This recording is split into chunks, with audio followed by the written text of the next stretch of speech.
sekalian, sekarang kita akan membuat dulu keyakinan kelas kita. Bukan peraturan kelas ya. Apa bedanya keyakinan dengan peraturan kelas? Siapa yang bisa membantu saya? Saya Pak. Ya. Kalau keyakinan itu kepercayaan, sedangkan aturan itu langkah-langkah yang harus kita lakukan. Iya, bertepuk tangan. Ada yang lain? Ada yang lain? Tidak ada Pak Guru. Oke. Jadi keyakinan kelas itu jangka panjang, itu tumbuh dari diri, kesadaran diri. Kalau peraturan itu memang peraturan yang telah ditetapkan secara bersama, baik dari pihak sekolah maupun di dalam kelas itu sendiri. Nah, sekarang kita ini akan membuat keyakinan kelas dulu sebelum kita belajar untuk dipatuhi dari hari ke hari. Jadi setiap melakukan pertemuan dengan saya itu kita harus wajib kita harus menaati keyakinan kelas yang sudah kita sepakati. Baik, silakan ditulis melalui stick note ini di sininya. Ya, di sini kan ada lemnya, nanti ditempel di depan. Apa keyakinan kelas yang dibuat? Oke, silakan. Satu kelompok aja. Silakan. Waktunya 2 menit. Oke. Keyakinan kelas misalnya masuk tepat waktu. Iya. Mau tambah?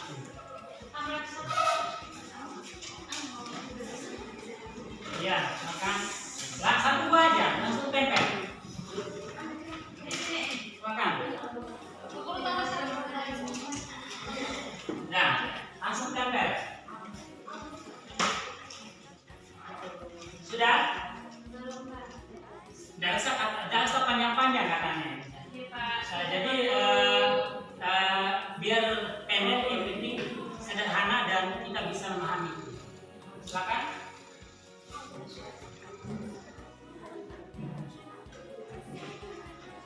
Silakan ditempel ke depan. Ya. Tempel di papan tulis. Ya, di depan.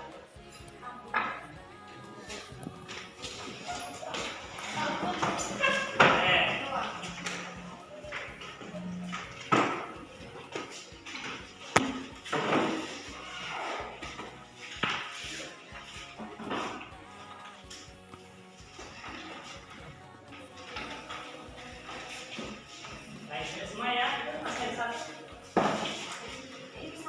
Oh iya, baik. Oke.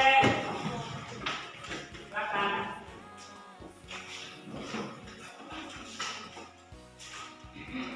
Baik. Nah, sekarang adalah yang pertama membuang sampah pada tempatnya. Setuju? Setuju. Membuang sampah pada tempatnya. Terus yang kedua, tidak boleh makan dan minum di kelas saat kegiatan KBM. Ada yang kurang setuju? Setuju. Bagus. Kemudian tidak boleh ada sampah di kolong meja. Gimana? Setuju. Kemudian ini 3, jangan makan di dalam kelas. Sama ya? Iya, sama. Jangan berisik. Setuju? Setuju. Nah, terus datang tepat waktu. Setuju. Oke. Wajib membaca Al-Quran. Setuju. Apa ini biasanya wajib? Oke. Kemudian datang tepat waktu, buang sampah pada tempatnya, itu sudah sama ini. Kemudian datang tepat waktu, tidak ada. Hargai bapak ibu guru yang sedang memaparkan materi. Setuju. Wajib ke dalam Al-Quran. Sama ya? Jadi ada 1, 2, 3, 4, 5, 6. Tidak boleh makan dan minum dalam kelas. 1, tidak boleh makan di dalam kelas. Terus yang kedua, membuang sampah pada tempatnya.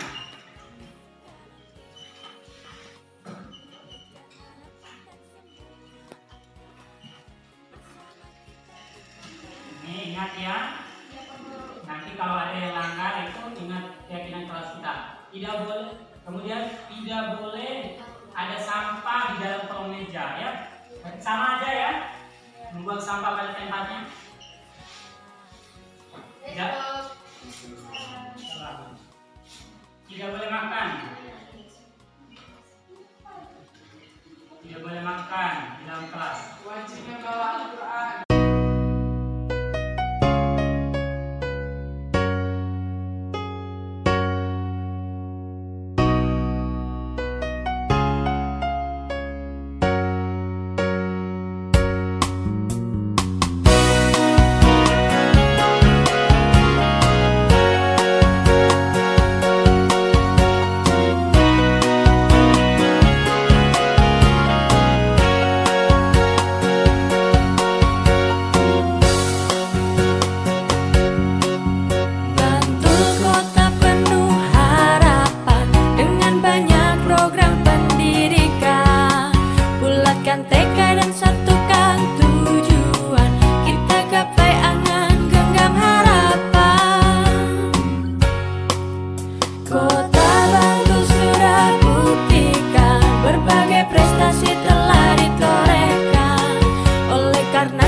Itu pada waktu di rancang secara bersama. Keyakinan kelas apa yang kamu ingat? Ada kesepakatan kelas yang saya ingat Pak, itu tertuang di dalam kata hati damai. Iya. H. Hadir tepat waktu. Iya. A. Ambil tangan Bapak Ibu Guru dan berjawab salam. T. Tidak ribut di dalam kelas. Luar biasa. I. Ikut dalam diskusi. D. Apa yang disampaikan. A. Ajaklah teman untuk berkolaborasi. F. Masukkan baju. Dan I. Itikadlah yang baik dalam berbuat. Luar biasa. Saya mengapresiasi kamu sudah menghafal semua keyakinan kelas yang menjadi kesepakatan kita. Apakah itu penting dilaksanakan? Sangat penting Pak. Kira-kira apa yang kamu lakukan agar tidak mengulangi kesalahan yang sama? Menjunjung tinggi apa yang menjadi kesepakatan kelas dan tidak melanggar Pak. Luar biasa ya. Jadi itu sudah menjadi kesepakatan kelas, jadi tidak boleh dilanggar. Oke, selamat belajar. Silakan masuk kembali ke kelas. Assalamualaikum warahmatullahi wabarakatuh. Perkenalkan, nama saya Helmiati atau Helmi. Saya dari kelas 12 Bahasa dan Budaya. Di sini saya ingin menyampaikan apresiasi saya kepada Bapak Tamrin yang telah memotivasi saya untuk merubah kebiasaan saya yang awalnya terlambat menjadi orang yang pertama datang ke sekolah sebelum teman-teman yang lain datang. Karena saya menyadari sepenuhnya bahwa kedisiplinan bukanlah untuk siapa-siapa, melainkan untuk diri saya pribadi. Alhamdulillah, puji syukur senantiasa kita panjatkan kehadiran Allah Subhanahu wa Ta'ala, karena di mana pada pagi hari ini kita masih diberikan oleh Allah berupa nikmat kesehatan dan kesempatan sehingga kita bisa hadir pada kegiatan implementasi budaya positif di SMA Negeri 1 Dogo. Dan mudah-mudahan apa yang kita ajarkan pada pagi hari ini mendapat keberkahan dari Allah Subhanahu wa Ta'ala. Salam serta salawat kita kirimkan kepada junjungan kita Nabi besar Muhammad sallallahu alaihi wasallam, Nabi yang menjadi panutan bagi umat muslim dari dulu sampai sekarang. Semoga kita tetap istiqomah di jalan yang beliau lakukan. Selanjutnya yang terhormat Bapak unsur pimpinan yang ada di lingkungan SMA Negeri 1 Dogo, yang terhormat Bapak Ibu Guru yang ada di lingkungan SMA Negeri 1 Dogo. Untuk mengawali kegiatan ini, mari kita buka dengan sama-sama membaca Al-Basmalah.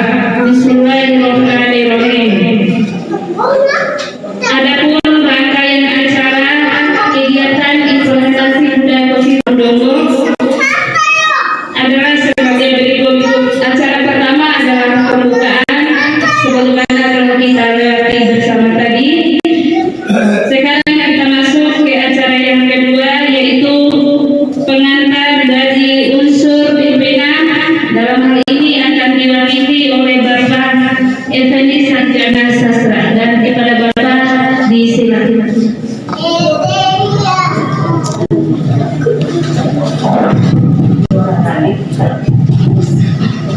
Bismillahirrahmanirrahim. Assalamualaikum warahmatullahi wabarakatuh. Hamdan wa syukran lillah, la haula wa la quwwata illa billah. Salatu wa salam ala Rasulillah. Yang kami hormati seluruh unsur pimpinan yang ada di semasa Satu.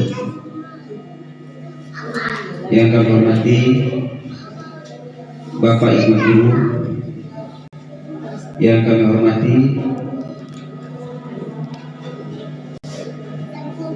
Kepala Tata Usaha beserta seluruh jajaran ke bawah yang sempat hadir pada pagi yang berbahagia ini.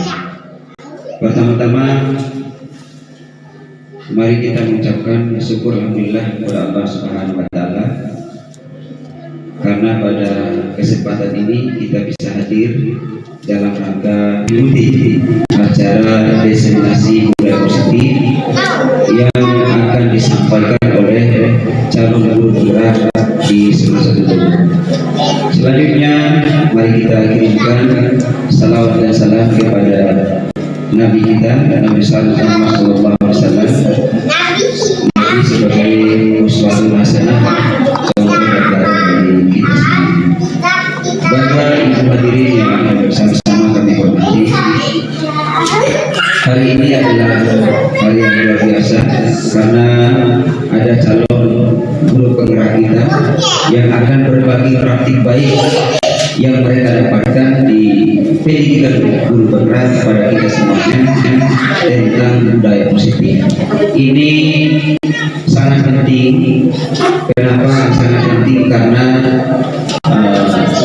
untuk menepis hal yang negatif yang terjadi di semasa kedua ini perlu ada kerjasama dan ilmu kita bagaimana cara kita menangani siswa ini, karena sebagaimana yang saya tahu pemahaman awal saya tentang budaya positif ini, bagaimana cara kita menangani siswa yang bermasalah, guru yang bermasalah dan lain sebagainya. Ini sangat penting untuk kita ikuti dan kita simak bersama apa menjadi pemaparan mereka nanti.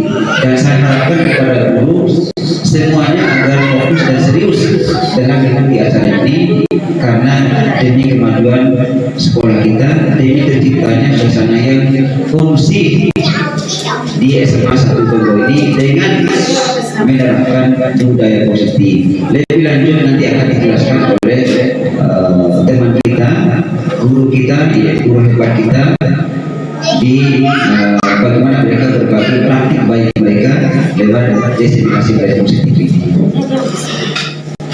Sekali lagi saya harapkan kepada Bapak Ibu guru agar semangat dan serius dalam mengikuti acara ini. Mungkin itu saja yang perlu saya sampaikan. Jadi dan kurang saya mohon maaf. Billahi taufiq wal hidayah. Wassalamualaikum warahmatullahi wabarakatuh.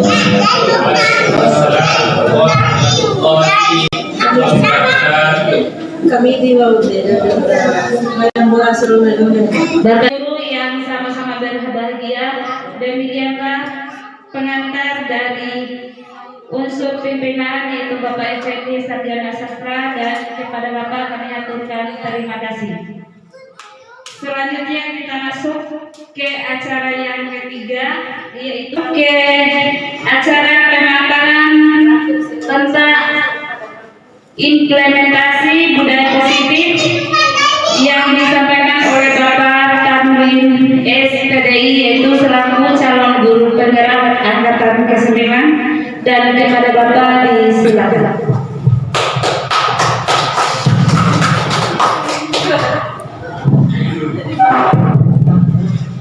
Oke, baik Bapak Ibu guru sekalian, sebelum saya memaparkan tentang destinasi implementasi budaya positif di SMA Negeri 1 Donggo, saya menyemangati Bapak Ibu sekalian dengan yel-yel kita. Kalau saya mengatakan halo, jadi bapak-bapak menjawab hai. Kalau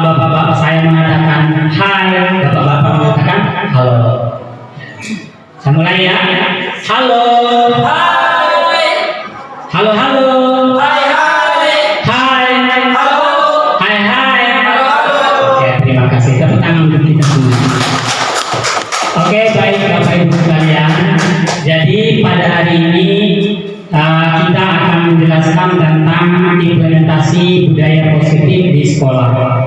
Nah, oke, sebelumnya salam guru penggerak, bergerak, tergerak, dan menggerakkan. Nah, ini adalah moto calon guru penggerak. Bukan calon ya, tapi guru penggerak.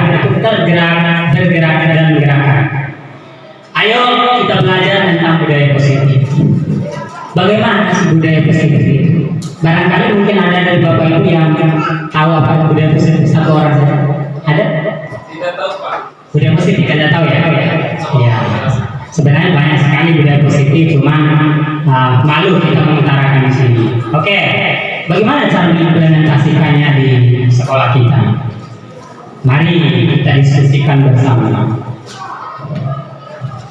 Jadi implementasi budaya positif di sekolah di SMA Negeri 1 Donggo. Jadi pada hari ini ada konsep utama modul budaya positif. Jadi modul budaya positif ini adalah modul yang terdapat di pelajaran modul 1.4, di mana di 1.4 itu mempelajari tentang budaya-budaya positif yang harus kita implementasikan, yang harus kita jualkan di dalam ruang-ruang kelas ataupun di lingkungan sekolah. Jadi ada 7 yang kita bahas pada hari ini, yaitu yang pertama adalah pembelajaran dengan paradigma baru, kemudian yang kedua disiplin positif, kemudian yang ketiga 5 kebutuhan dasar manusia, yang keempat motivasi perilaku manusia, yang kelima posisi kontrol, yang keenam keyakinan kelas, dan yang ketujuh adalah segitiga restitusi. Jadi dalam modul budaya positif itu ada 7 yang dibahas. Jadi kalau misalnya Bapak Ibu yang ingin mencalonkan diri sebagai calon guru penggerak, ini modulnya. Jadi modulnya itu dalam implementasi budaya positif itu ada 7. Oke, mari kita bahas satu persatu Bapak Ibu. Nah, yang pertama adalah pembelajaran dengan paradigma baru. Ya, apa tujuannya? Adalah melahirkan siswa yang memiliki karakter profil pelajar Pancasila. Ini yang diinginkan oleh pemerintah ini. Nah, pembelajaran dengan paradigma baru itu dirancang berdasarkan prinsip pembelajaran yang berdiferensiasi. Ya. Nah, jadi siswa bisa belajar sesuai dengan kebutuhannya untuk mendapatkan apa yang dia cita-citakan. Jadi yang pertama yang harus kita ketahui bersama itu bagaimana implementasi pembelajaran berdiferensiasi, memahami karakter murid, karena di dalam kelas itu berbagai macam karakter atau tipe yang dimiliki oleh murid. Ada yang memiliki kemampuan yang di atas rata-rata, ada yang memiliki kemampuan standar, ada yang memiliki kemampuan di bawah standar. Baik. Kemudian yang kedua adalah disiplin positif. Jadi tadi itu adalah pembelajaran dengan paradigma baru. Terus yang kedua adalah disiplin positif. Tujuannya adalah yang pertama menciptakan suasana yang merdeka. Jadi ini bukan diperuntukkan untuk siswa saja, melainkan guru. Jadi guru itu adalah sumber keteladanan. Jadi kalau misalnya guru itu memberikan contoh yang baik, tentu saja anak dirinya akan mengikuti apa yang dicontohkan oleh bapak ibu gurunya. Jadi itu yang pertama. Terus yang kedua mempunyai disiplin yang kuat. Ya. Jadi tujuan daripada disiplin positif ini agar terbentuk disiplin yang kuat di dalam diri. Kemudian yang kedua menanamkan motivasi kepada semua warga sekolah, terutama siswa. Jadi yang ditekankan hari ini adalah siswa bapak ibu. Kemudian dengan disiplin dapat membuat seseorang menggali semua potensi dirinya untuk mencapai tujuan. Bayangkan saja kalau misalnya satu anak ini dia memiliki kedisiplinan yang tinggi, tentu saja dia akan menata bukan saja perilakunya yang ditata, termasuk dalam proses pembelajaran mencari informasi. Yang ketiga adalah kebutuhan dasar manusia. Jadi kebutuhan dasar manusia yang pertama adalah bertahan hidup. Di antaranya apa saja yang merupakan kebutuhan dasar manusia? Adalah manusia butuh makan, manusia butuh tidur, manusia butuh pakaian.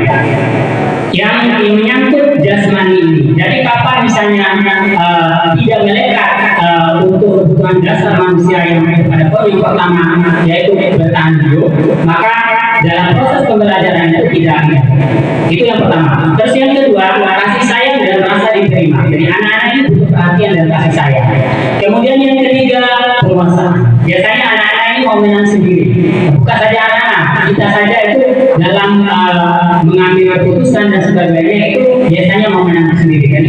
dalam bertahan hidup pada poin ketiga, yaitu penguasaan.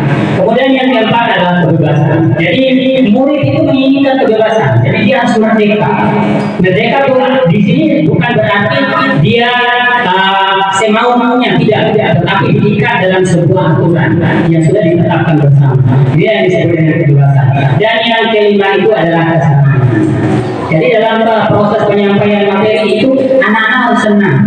Kalau anak-anak benci dengan pelajaran itu, ya pasti dia akan datang ke kejenuhan dan kebosanan.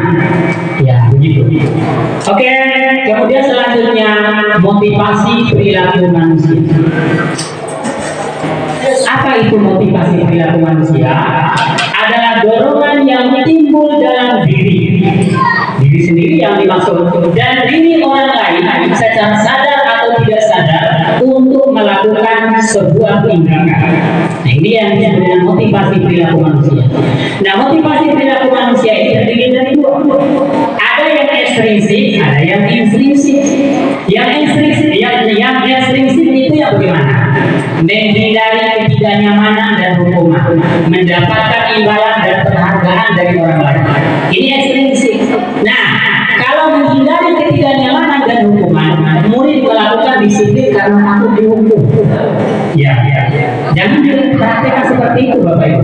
Kemudian mendapatkan imbalan dan penghargaan dari orang lain. Yang selama ini yang kita praktekkan. Biasanya kita memberikan reward, memberikan hadiah dalam penerapan pembelajaran yang kita dapatkan dari calon guru penggerak itu mendapatkan imbalan dan penghargaan dari orang lain. Tidak. Mengapa? Karena murid melakukan disiplin karena ingin mendapat hadiah. Tetapi kata kunci yang paling baik yang kita gunakan itu adalah motivasi perilaku manusia yang mengandung motivasi intrinsik, yaitu menghargai nilai-nilai kebajikan dalam diri. Artinya apa? Bahwa murid melakukan disiplin itu karena sadar akan nilai kebajikan di dalam diri. Paham Bapak Ibu? Oke, baik. Lanjut. Kenapa perlu motivasi? Kemudian apa yang perlu dimotivasi? Yang dimotivasi itu adalah kedisiplinan. Ada dua konsep mendisiplinkan siswa yang perlu kita ketahui. Yang pertama adalah konsep disiplin dengan identitas gagal dan konsep disiplin dengan identitas sukses. Saya ulangi lagi, konsep disiplin dengan identitas gagal dan konsep disiplin dengan identitas sukses. Bagaimana implementasinya? Nah, konsep disiplin dengan identitas gagal ada dua, seperti yang dijelaskan tadi. Yang pertama adalah hukuman dan yang kedua adalah pencegahan. Mengapa ini tidak bisa dipakai? Mengapa ini gagal? Karena pertama, hukuman menyakitkan. Yang kedua, tidak nyaman. Murid takut, memaksa, murid menyembunyikan kesalahan, murid jadi rendah diri. Itu kalau hukuman. Kalau pengadilan tidak efektif, itu akan merusak hubungan, mematikan kreativitas, menghukum dengan sistem ranking, merampas hak, menghargai dirinya. Biasanya kalau misalnya yang juara itu nah itu semangat anak-anak itu akan mulai menurun. Istilahnya degradasi, Pak. Ya. Menurun. Oke. Nah, kalau konsep disiplin dengan identitas sukses ada dua. Tapi yang paling tinggi adalah restitusi. Kalau yang pertama konsekuensi masih tidak dipakai di dalam calon penggerak dalam pendidikan guru. Yang paling dipakai ini adalah restitusi. Kalau konsekuensi itu ya bagaimana? Misalnya begini Bapak Ibu. Kalau misalnya Bapak Ibu ada siswa yang melanggar pelajaran matematika, kemudian dia menyuruh apa kalian, itu namanya konsekuensi. Tetapi kalau misalnya ketika melakukan pelanggaran pada pelajaran matematika disuruh keliling lapangan, itu bukan konsekuensi namanya, karena tidak relevan. Itu namanya punishment atau hukuman. Nah, sementara yang dituntut oleh pemerintah sekarang adalah restitusi. Restitusi itu adalah bertanggung jawab, fokus pada pemecahan masalah jangka panjang, menghormati dirinya dan orang lain, kemudian mengontrol dirinya, semangat memperbaiki kesalahan. Sedangkan untuk konsekuensi muatannya jangka pendek, kemudian monitoring berkelanjutan, murid menghormati peraturan, hilang waktu untuk merenungi kesalahan. Lanjut. Kemudian perbedaan, apa perbedaan hukuman, konsekuensi dan restitusi? Kalau Kalau hukuman hanya sifatnya sementara, kalau konsekuensi bertahan lama. Sedangkan restitusi menanyakan keyakinan bantu menyelesaikan masalah. Kemudian guru marah, siswa itu hukuman. Kalau konsekuensi guru tegas, siswa menghormati peraturan. Sedangkan restitusi guru terbuka, siswa menghargai dirinya. Kalau guru terbuka, siswa menghargai dirinya sendiri. Posisi kontrol. Jadi ada 5 posisi kontrol yang dibutuhkan dalam implementasi budaya ini. 5 posisi kontrol. Yang pertama adalah pembunuh. Yang kedua adalah membuat orang merasa bersalah. Kemudian yang ketiga adalah teman.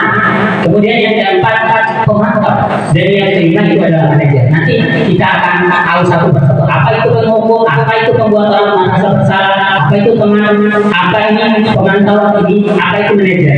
Ini adalah bentuk penyelesaian masalah ketika ada anak yang melakukan pelanggaran. Nah, contoh penerapan 5 posisi kontrol, yaitu di mana kasusnya di sini adalah siswa tidak memakai seragam sekolah pada saat upacara.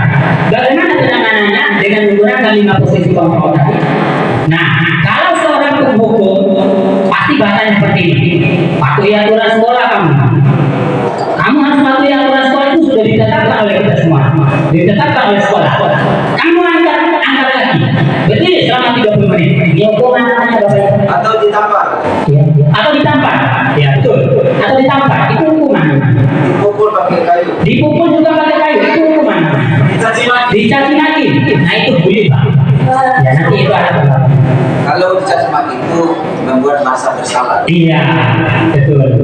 Membuat merasa bersalah. Nah, sekarang ada juga yang ini jawaban Pak Feni tadi. Membuat orang merasa bersalah. Bagaimana kalimatnya yang dipakai itu kalau ada orang merasa bersalah? Berapa kali Pak Guru menasihati kamu? Saya ini sangat kecewa sama kamu. Saya ini bapakmu ini sangat kecewa. Saya ini adalah keluargamu, keluarga ini membuat orang merasa bersalah. Penyelesaian masalah. Kemudian kalau yang ketiga adalah sebagai teman. Bagaimana caranya kalau sebagai teman? Ayolah, yang seperti buat Pak Guru ini bangga. Hari ini tidak apa-apa kamu salah. Besok jangan ulangi lagi. Nah, itu sebagai teman. Ayo. Jadi kalau ada kata-kata ayo, nah itu ada sebagai teman. Kemudian sebagai teman tahu atau monitoring. Jadi kamu ini sudah melanggar apa peraturan dan konsekuensinya harus diberikan kepada kamu. Kemudian sebagai manajer, ini adalah pusat tertinggi dalam 5 posisi kontrol. Dan ini harus dikuasai oleh Bapak Ibu yang ada di sana. Sepakat Bapak Ibu? Mulai Bapak Ibu bisa ya? Jadi ya, mudah-mudahan ini kita doakan bersama. Semoga ya Bapak Ibu bisa mengimplementasikan 5 posisi kontrol ya. Pernah kita dapatkan di calon bergerak dan hari ini saya mendemonstrasikan kepada Bapak Ibu. Manajer itu adalah ini budaya yang tertinggi. Bagaimana kalimatnya? Apakah kamu tahu kesalahan kamu? Kira-kira apa yang kamu lakukan dalam memperbaiki kesalahan? Setiap orang pasti melakukan kesalahan, tetapi bagaimana cara kita untuk tidak mematahkan semangat? Menjadi istilahnya oke ampun dan dampaknya seperti itu. Tapi bagaimana kita menstabilkan identitas seseorang?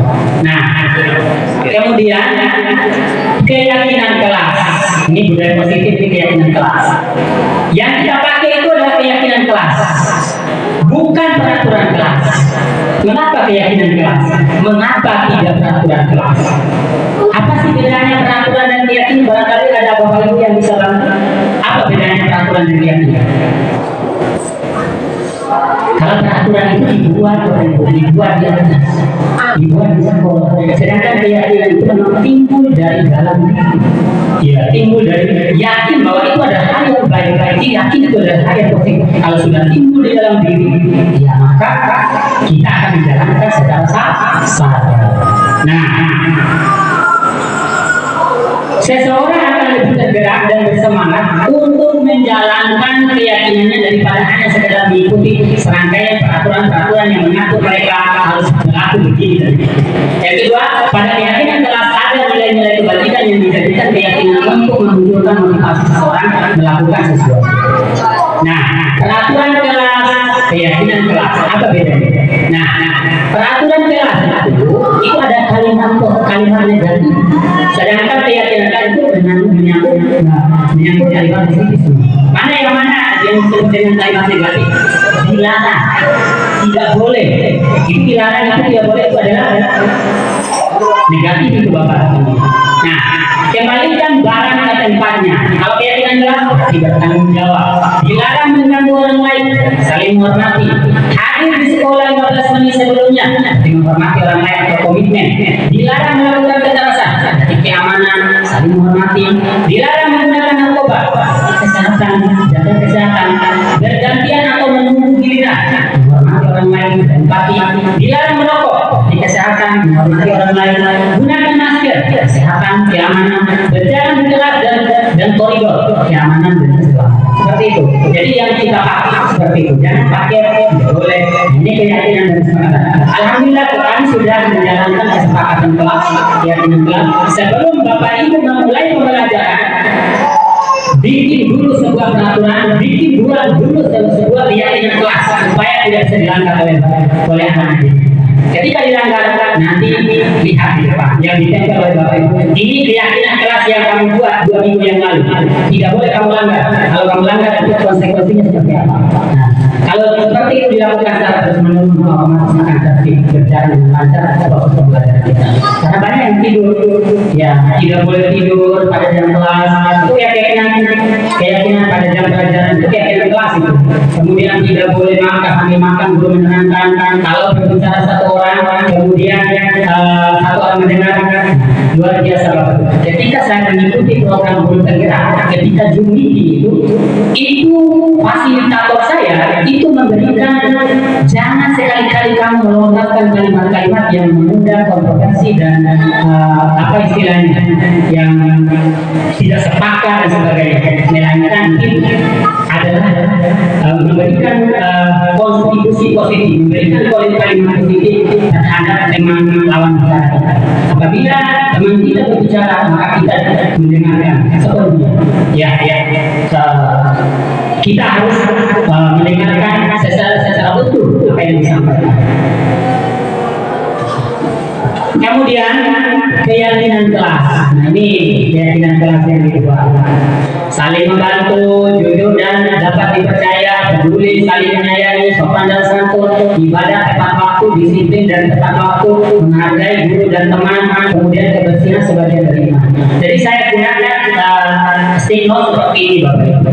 Jadi stick note ini saya bagikan kepada siswa, kemudian saya tempel di papan tulis, nanti dirampungkan dalam sebuah tulisan anak-anak, kemudian dia ditempel di di samping ada saya dan sebagainya, ada juga kesepakatan kelas yang Oke lanjut. Bagaimana menentukan keyakinan di kelas? Lebih abstrak dari peraturan. Yang kedua berupa pernyataan universal. Yang ketiga dibuat dalam bentuk positif. Yang keempat sesuai dengan kondisi kelas. Dan yang kelima semua warga adalah terlibat. Kemudian segitiga restitusi ini yang dipakai Bapak Ibu. Yang dipakai harus dipakai hari ini. Hukuman tidak boleh. Punishment tidak boleh. Kemudian yang satu lagi konsekuensi tidak boleh. Yang dipakai apa pemerintah? Yang dipakai adalah segitiga restitusi. Bagaimana penerapan segitiga restitusi? Yang pertama adalah menstabilkan identitas. Kalau misalnya ada anak yang mengembangkan, bagaimana kami baik-baik semua orang. Kalau lebih dari 10 kali Pak, loncat pajak. Nah itu akan naik lagi kepada yang kedua, konsep yang kedua. Apa itu? Yaitu posisi kontrol. Nanti ada penyelesaian. Kalau tidak mampu dia seperti ini. Bayangkan ada diberikan ilustrasi kalau ada yang seseorang menggenggam ada sebuah benda asli di sini bernilai, tetapi dia tidak mau membuka. Bagaimana caranya untuk membuka ujungnya? Kainnya sama dengan kita berdakwah Bapak Ibu. Kalau misalnya hari ini tidak bisa, besok kalau tidak bisa besok lusa, tidak bisa lusa dan seterusnya sampai gitu. Bahkan sampai selesai. Iya. Iya. Apa? Masih ada kuliah. Oke. Yang kedua adalah validasi tindakannya. Dan yang ketiga adalah menanyakan keyakinan. Bagaimana penerapannya? Menstabilkan identitas, bertujuan mengubah identitas anak dari orang yang gagal sedang melakukan kesalahan menjadi orang yang sukses. Anak yang melanggar peraturan karena sedang mencari perhatian. anak adalah anak yang sedang mengalami kegagalan. Nah, destabilitas identitas bagaimana kalimatnya? Tidak ada manusia yang sempurna. Saya juga pernah melakukan kesalahan seperti itu waktu di SMP.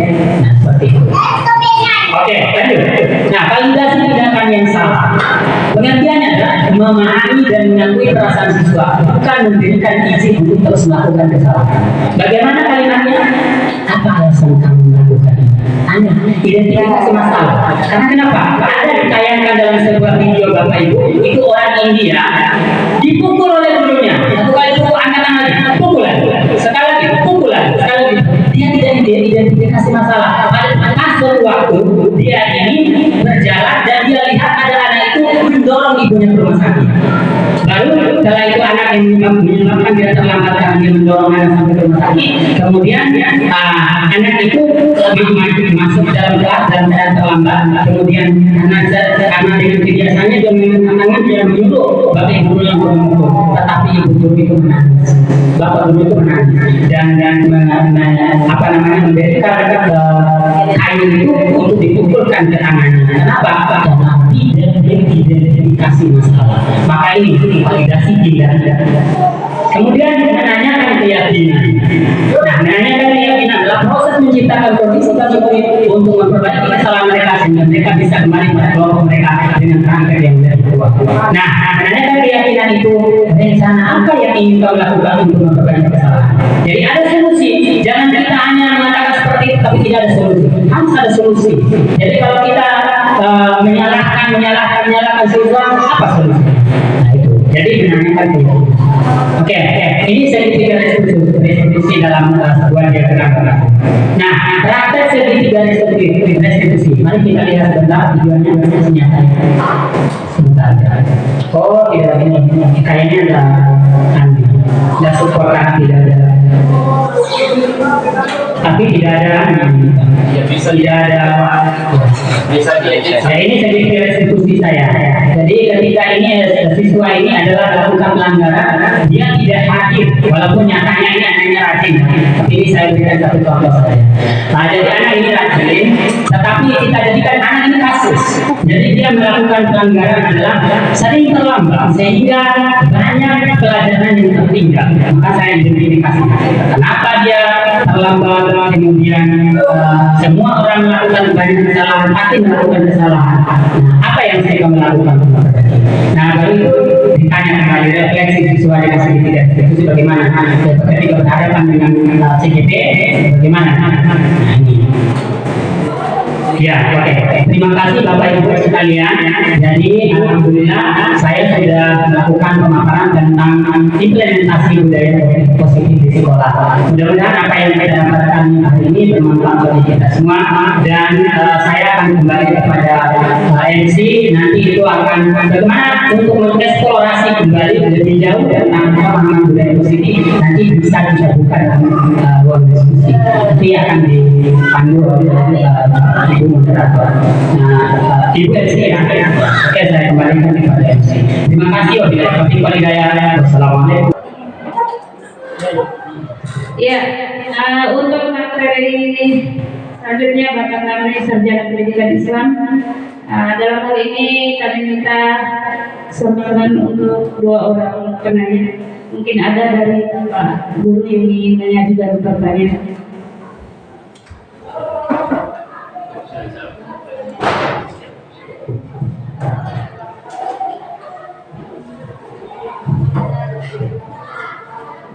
Baik, assalamualaikum warahmatullahi wabarakatuh. Ya, tadi apa yang disampaikan oleh Pak Tamri luar biasa ya. Jadi ketika saya juga yang mendengar dan memahami ya, materi yang disampaikan oleh Pak Tamri itu luar biasa dan sangat cocok ya diterapkan di sekolah kita ini. Tapi ya mengingat yang berkaitan dengan masalah, ya ini persoalannya masalah siswa ya. Kadang-kadang kita ini ada sedikit merasa jengkel ya ketika berada di kelas ya. Apalagi siswa ini kalau jam-jam terakhir itu mereka mungkin tidak kuat ya dalam atau tidak sanggup menerima materi lagi. Ya, kira-kira apakah kita ini sudah dibuat kesepakatan ya? Katakan yang tadi itu sudah dibuat kesepakatan, kita harus aktif dalam kegiatan belajar. Katakan seperti itu. Tapi mengingat situasi dan kondisi yang tidak memungkinkan, ya, apakah dengan kesepakatan itu,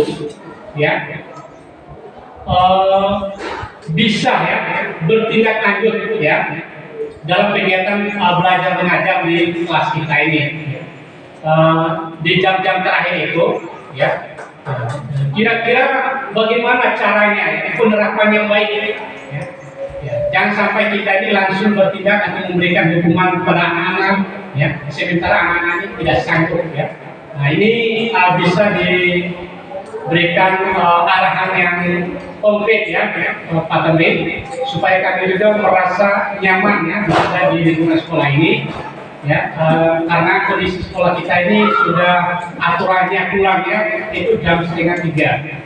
Mungkin itu saja supaya kita terus semangat Terima kasih, tepuk tangan untuk Pak Kusmulyadi, luar biasa tanya. Oke, jadi terkait dengan masalah di kelas ini Pak Kusmulyadi Jadi apa yang mesti kita lakukan jika hal demikian itu terjadi di kelas? Ini anak-anak ini dipaksa, padahal kita ini pulangnya jam 2:30. Nah ini kembali kepada 5 kebutuhan dasar manusia. Kebutuhan dasar manusia itu adalah bertahan hidup. Bertahan hidup itu perlu makan, perlu minum, perlu istirahat, perlu pakaian yang bagus, kemudian perlu olahraga dan sebagainya. Nah, bagaimana kalau kondisi seperti itu terjadi? Sementara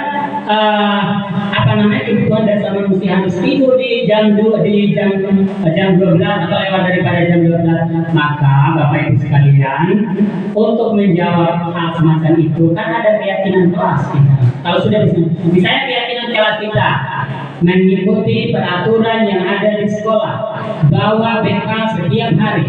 Nah, ini bawa bekal setiap hari ini adalah merupakan keyakinan kelas.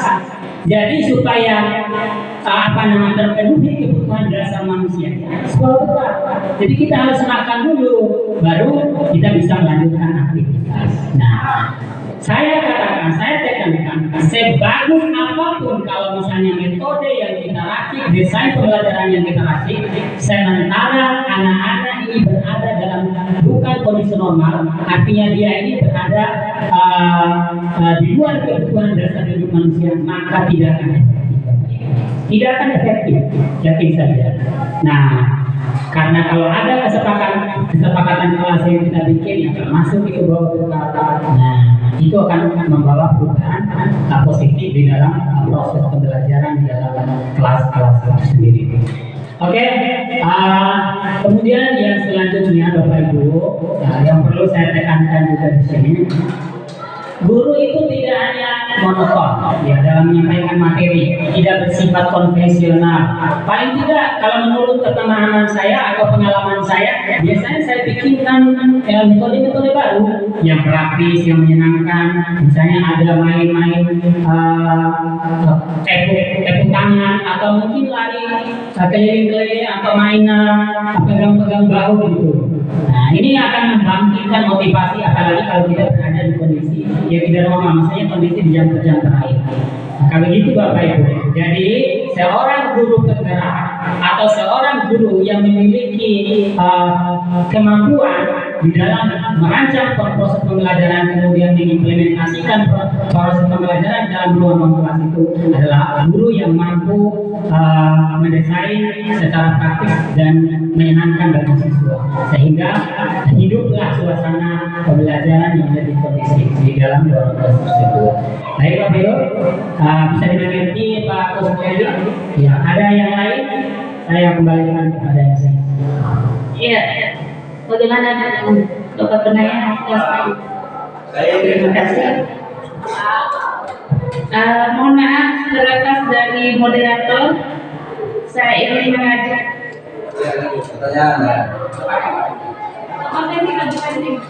Apa pertanyaan? Menuju ke pertanyaan. terakhir dari nanti saja pertanyaan ibu sendiri. Setelah ini Iya, terima kasih dari moderator. Ada satu pertanyaan yang ingin saya ajukan. Saya sangat tertarik dengan materi guru penggerak. Tadi ada satu indikator materinya terkait dengan konsep disiplin dengan identitas gagal dan sukses. Bisa dicek mungkin.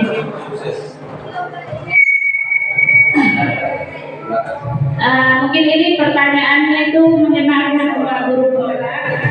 Mohon maaf, karena di sekolah kita didominasi oleh guru penggerak sebanyak 10 orang ya. Ini terkait ada dua konsep yang disimplifikasi saya, yaitu konsep disiplin dengan identitas gagal dan sukses. Yang menjadi bahan pertanyaan saya itu di poin pertama itu konsep disiplin dengan identitas gagal. Iya, bisa dicek di poin konsep ya. Di sini kan ada dua ya, kalau identitas gagalnya ada hukuman dan ada penghargaan. Saya minta tanggapan bagaimana respon dan tanggapan dari Bapak Ibu guru penggerak yang ada di lingkungan SMA 1 Donggo tentang konsep disiplin yang identitas gagal.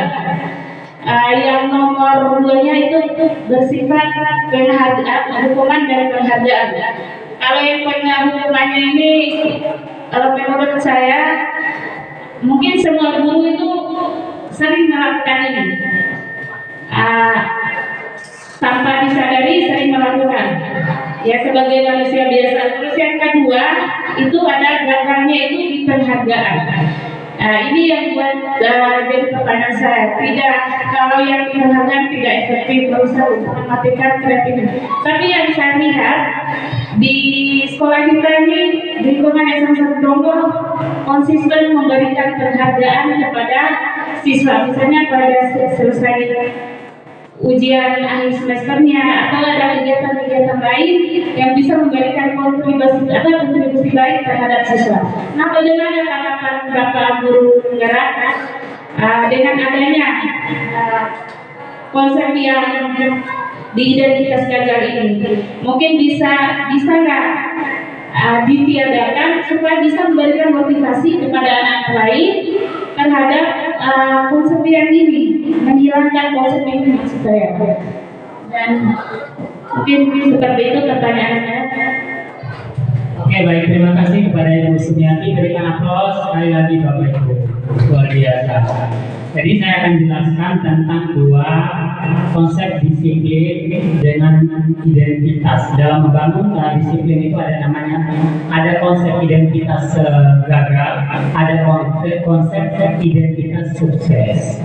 Nah, di sini adalah konsep disiplin dengan identitas gagal itu ada hukuman dan penghargaan. Memang Bapak Ibu, hukuman sebenarnya itu tidak akan membawa perubahan yang bersifat lama. Dia itu bahkan sifatnya sementara.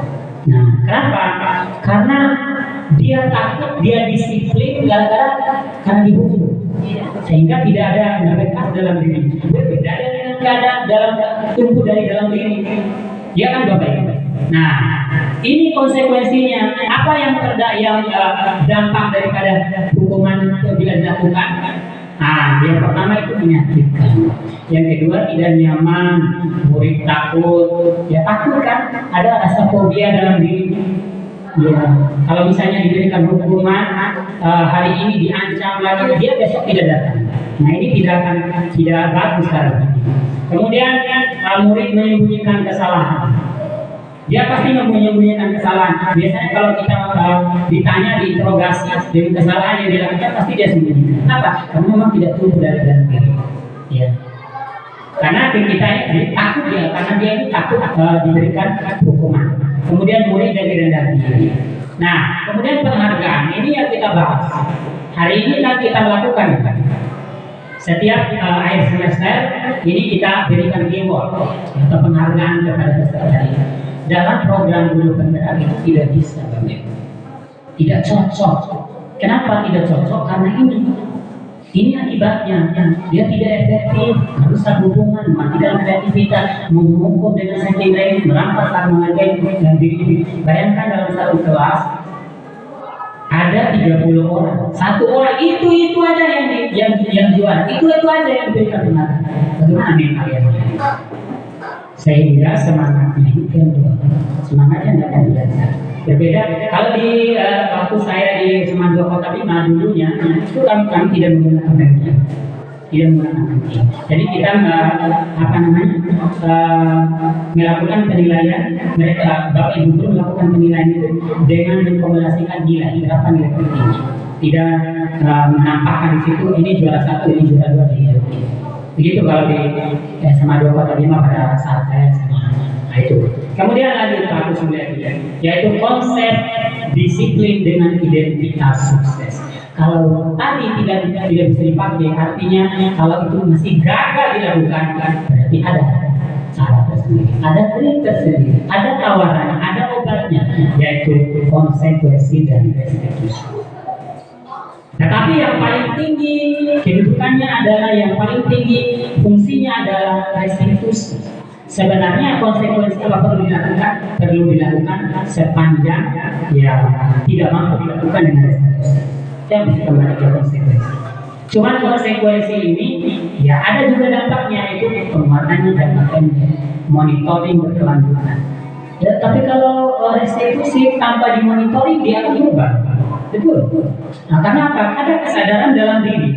Kemudian stimulus respon, murid menghormati peraturan, kehilangan waktu untuk merenungi kesalahan.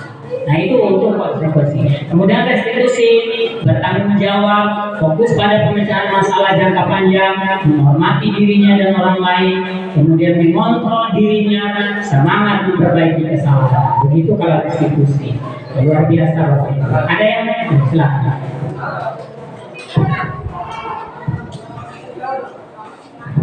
Kalau ini serius nih, tidak ya perhitungan juga tapi jawaban serius. Begini Ibu, apa tadi ya, Ibu Sumi. Jadi sebenarnya apa yang harus kita lakukan itu, kita harus pikirkan manfaat. Contohnya, ketika anak sekolah datang ke sini, ya mereka pikirkan manfaat untuk apa datang ke sini. Misalnya, suatu hal dia lakukan upacara misalnya, apa manfaatnya buat dia? Dan itu dipikirkan oleh harus termainkan dalam otaknya. Kalau dilakukan secara terus menerus, maka ada kalanya manusia itu bosan. Ada kalanya manusia bosan dan jenuh dengan apa yang menjadi kebiasaan hidupnya. Dan perlu ada kreativitas untuk memodifikasi perilaku itu. Nah, rata-rata seperti itu. Yang kedua terkait dengan ini ya. Di kita ini termasuk pelajar, kenapa siswa menjadi seperti ini era kaitannya dengan budaya positif. Kadang-kadang banyak orang sukses tapi tidak bekerja, orang pintar tapi tidak bekerja. Ini yang tadi yang reward tadi apa namanya tadi yang memberi penghargaan tadi, yang ranking dan lain sebagainya. Dalam kenyataannya banyak siswa atau orang-orang yang nilainya tinggi tetapi tidak mendapatkan pekerjaan, dan itu yang harus dipikirkan. Kenapa ini? Lihat di kampung-kampung di sekitar kita ini banyak orang-orang yang pintar dulunya tapi tidak mendapatkan pekerjaan, dan ini menjadi mindset siswa ini. Kenapa mereka melakukan? Kok dia bisa bekerja sedangkan saya tidak? Ada banyak orang yang menggunakan segala cara untuk mendapatkan itu, dan ukurannya kehormatan itu. Saya baru jawab ini Facebooknya teman saya. Jujur itu menjawab apa? Membuat orang dihargai dan dicintai dan sebagainya. Tidak Pak. Sekarang orang jujur itu Pak, itu dimusuhi. Karena apa?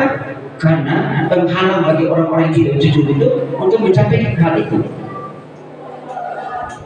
Dan itu yang terjadi sekarang, dan kita malah diam melihat semua itu. Padahal apa sesungguhnya apa sih motivasi kehidupan kita ini? Ya, saya lanjut seperti yang disampaikan oleh Pak Tamri. Terus terang, kalau kebutuhan manusia, kebutuhan dasar itu tidak terpenuhi, maka cenderung manusia itu menyalahi aturan. Jelas. Kalau kebutuhan dasarnya tidak terpenuhi, maka cenderung melakukan kesalahan. Kalau orang kaya melakukan kesalahan, itu keserakahan. Kalau orang miskin melakukan kesalahan itu untuk memenuhi kebutuhan. Dan kita sini untuk menjawab pertanyaan Pak Tamrin tadi ya, bagaimana kondisi lokal kita untuk jawab semua. Ada siswa yang jam-jam segini sudah mereka suruh babekal, jangan ada bekal Pak, buat beli nasi dengan di rumah itu kan kasihan mereka. Dan kita memaksa mereka untuk belajar pada jam-jam seperti sementara kebutuhan dasarnya tidak terpenuhi. Mereka pada lain sebagainya. Mau bawa uang dari mana Pak? Orang tuanya cuma sekali setahun dapat uang. 1-2 bulan sudah baik dan lain sebagainya. Dan mereka harus mencari itu. Dan ini harus dipikirkan oleh dunia pendidikan, bukan hanya melaksanakan aturan yang sudah ditetapkan oleh orang-orang di sana. Aturan itu Pak tidak berlaku umum, dia berlaku sesuai dengan konteksnya. Tidak berlaku umum. Mungkin demikian, kita diskusi lebih lanjut. Assalamualaikum warahmatullahi wabarakatuh. Waalaikumsalam warahmatullahi wabarakatuh. Luar biasa, tepuk tangan untuk Pak Fendi. Ya, luar biasa, sudah memberikan tambahan yang begitu terperinci yang terkait dengan apa tadi pertanyaan Ibu Sumi ya. Bagaimana Ibu Sumi bisa ditanggapi atau saya serahkan kembali kepada Ibu? Ya, dari apa yang dijawab tadi, memang ini adalah permasalahan yang cukup serius. Berarti bukan tanggapi ya Pak Fendi, tapi ilmu untuk kita yang belum masuk ke guru penggerak. Konsep tadi apa perlu diterapkan di lingkungan sekolah atau bagaimana? Ini masih dalam tanda tanya saya. Untuk konsep yang disiplin dengan identitas gagal tadi.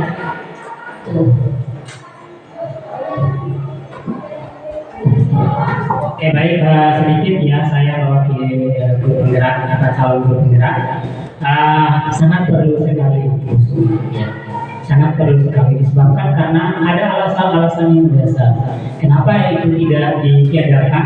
Kenapa itu diadakan? Berarti kembali kalau dijawab Pak Fendi itu ada asas manfaat yang didapatkan. Jangan sampai lebih banyak mudarat daripada manfaat. Tapi kalau sepanjang lebih banyak manfaat ya why not, kenapa kita tidak lakukan itu.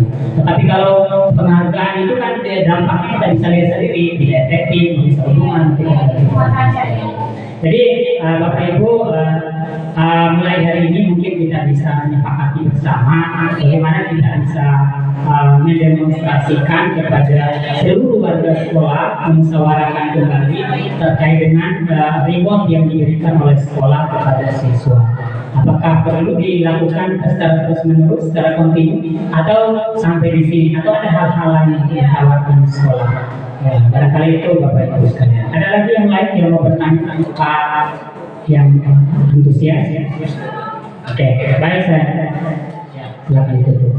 Iya, perlu saya beralih jadi moderator. Saya ucapkan terima kasih kepada Bapak Guru calon guru penggerak dan Bapak Guru yang sudah masuk ke guru penggerak atas beberapa pertanyaan yang sudah dijawab tuntas tadi. Ya, demikianlah pemaparan materi yang disampaikan oleh Bapak Tamrin Sarjana Pendidikan Islam dan sudah menjawab beberapa pertanyaan dari teman-teman guru tadi. Semoga ada manfaatnya dan mari kita tutup acara ini dengan sama-sama doa kifaratul majelis. Ya, saya akhiri dengan ucapan jazakumullah khairan katsiran. Wassalamualaikum warahmatullahi wabarakatuh. Terima kasih ya.